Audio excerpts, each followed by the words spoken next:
Olá, este é o Literatura Miojo e no episódio de hoje falaremos sobre a obra Can't Hurt Me, de David Goggins. Preparem-se para uma história crua sobre transformar dor em força. Exatamente.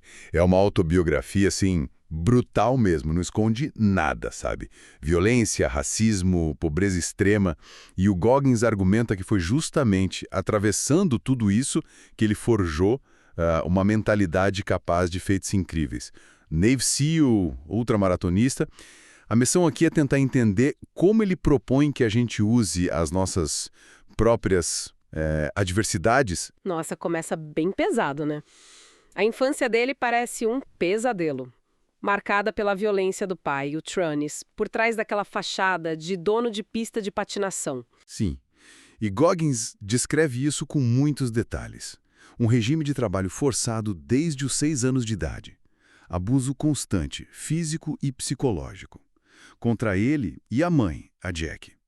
O interessante é como ele conecta essa experiência, não só ao trauma, claro, mas também à origem de uma certa resiliência forçada, sabe? Uma capacidade de suportar o insuportável que ele, bem, usaria mais tarde. Aham. E a fuga com a mãe para Brazil, Indiana. Deveria ter sido um alívio, mas ele descreve essa fase como areia movediça. O que isso quer dizer na prática? Significou trocar um tipo de inferno por outro, basicamente.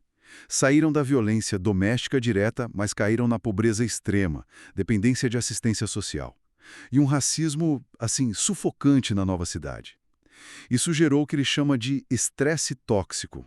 Estresse tóxico. Aquele estresse crônico que afeta o desenvolvimento? Funda. Ele mal conseguia ler na 3ª série, imagina. Caramba! E ainda teve a tragédia com o padrasto, o Wilmoth Irving. Parece que qualquer, sei lá, raio de esperança era apagado muito rápido. Como isso afetou a adolescência dele? O assassinato do Wilmoth foi devastador, né? Solidificou essa sensação de instabilidade, de perda constante. Na adolescência, o Goggins era a personificação da insegurança. Mentia sobre tarefas da escola, colava nas provas, se sentia burro, sem valor nenhum.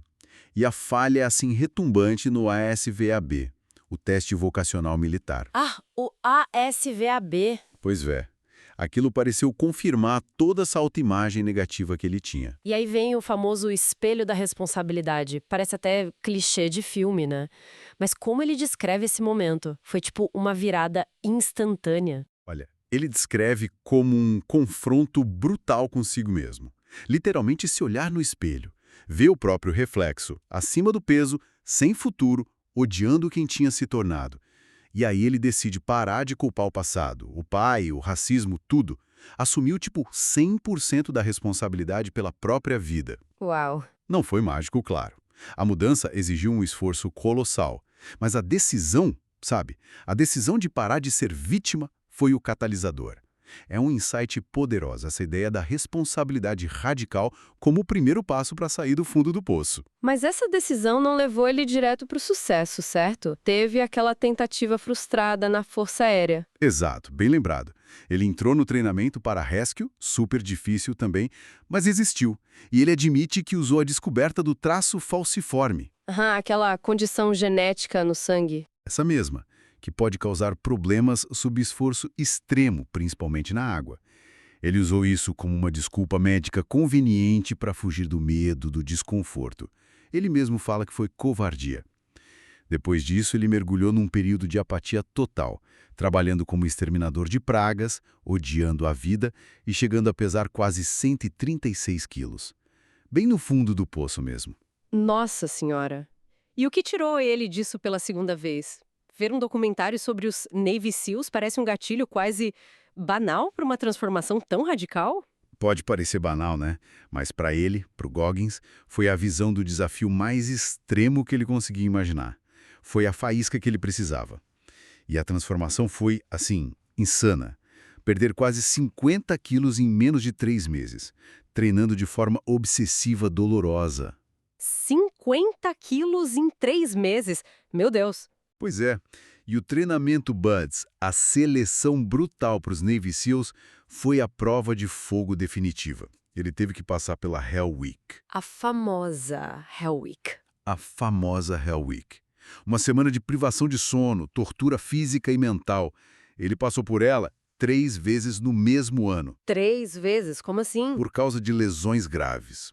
Pneumonia na primeira, fraturas por estresse nas outras. Ele não desistia, voltava e fazia de novo. É quase sobre-humano isso. É nesse período que ele desenvolve aquelas ferramentas mentais que viraram a marca registrada dele. Sim, exatamente aí. É onde ele começa a articular conceitos como calejar a mente. Usar ativamente a dor, o fracasso, para construir resiliência mental. Como as mãos criam calos mesmo, sabe? Entendi. Tipo, fortalecer com o uso. Isso. E o pote de biscoitos. Uma técnica mental onde você meio que armazena vitórias passadas, por menores que sejam, para sacar força quando está prestes a desistir. Não é só lembrar, é usar ativamente essas memórias como combustível. Que interessante essa do pote de biscoitos. E tem a famosa regra dos 40%. A crença dele de que quando sua mente grita "não aguento mais", você na verdade só usou uns 40% da sua capacidade real. É um chamado para ir além do limite que a gente acha que tem. Essas ideias são fascinantes. O pote de biscoitos, por exemplo, é uma forma de combater ativamente aquele viés de negatividade da nossa mente, né? Focar no que já superamos. E a regra dos 40% desafia totalmente nossa percepção de limite. Mas assim, qual aplicável é essa filosofia de abraçar o sofrimento extremo para pessoas comuns? Essa é a grande questão que o livro levanta, né? Mesmo sem dar uma resposta direta. Goggins é um extremo, um caso raro. A aplicabilidade talvez não esteja em replicar a intensidade dele, que seria impossível para a maioria, mas sim em adotar os princípios, eu acho. Confrontar a verdade sobre si mesmo sem desculpas, sair da zona de conforto consistentemente, mesmo que em pequena escala. Pequenos desafios diários, talvez. Isso, usar as dificuldades como aprendizado e buscar a melhoria contínua. A ideia central é a recusa em ser vítima das circunstâncias, sabe?